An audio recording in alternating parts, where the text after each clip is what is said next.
এই সুন্দর ওয়েদারে বিকেলবেলা আমরা একটু ছাদে ঘোরাঘুরি করছিলাম, সাথে আমার বোনও ছিল।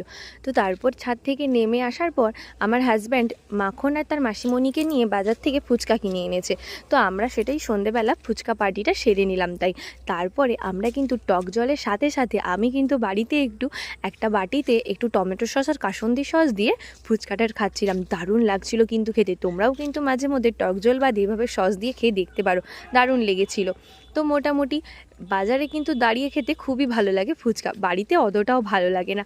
তো কী আর করা যায়, বাড়িতেই ফুচকা বাটি সেরে নেওয়ার পর এখানে মাখন আর তার মাসিমণি মিলে পুতুল নিয়ে খেলাখুলি করছিল।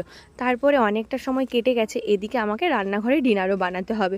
তো বোনের জন্য আমি আজকে বানাচ্ছিলাম গিয়ে চাউমিন। ওর আবার ভাতটা পছন্দ নয়, বাড়িতে হয়েছিল ভাত, ওর রাত্রেবেলা ভাত খেতে ভালো লাগে না, তাই ওকে একটু চাউমিন বানিয়ে দিলাম। তো আমার চাউমিন অলমোস্ট ডান এদিকে, তো চলো ওকে এদিকে খেতে দেওয়া যাক। তো চাউমিন প্লেটিং করে নিয়েছি, এদিকে মাখন আর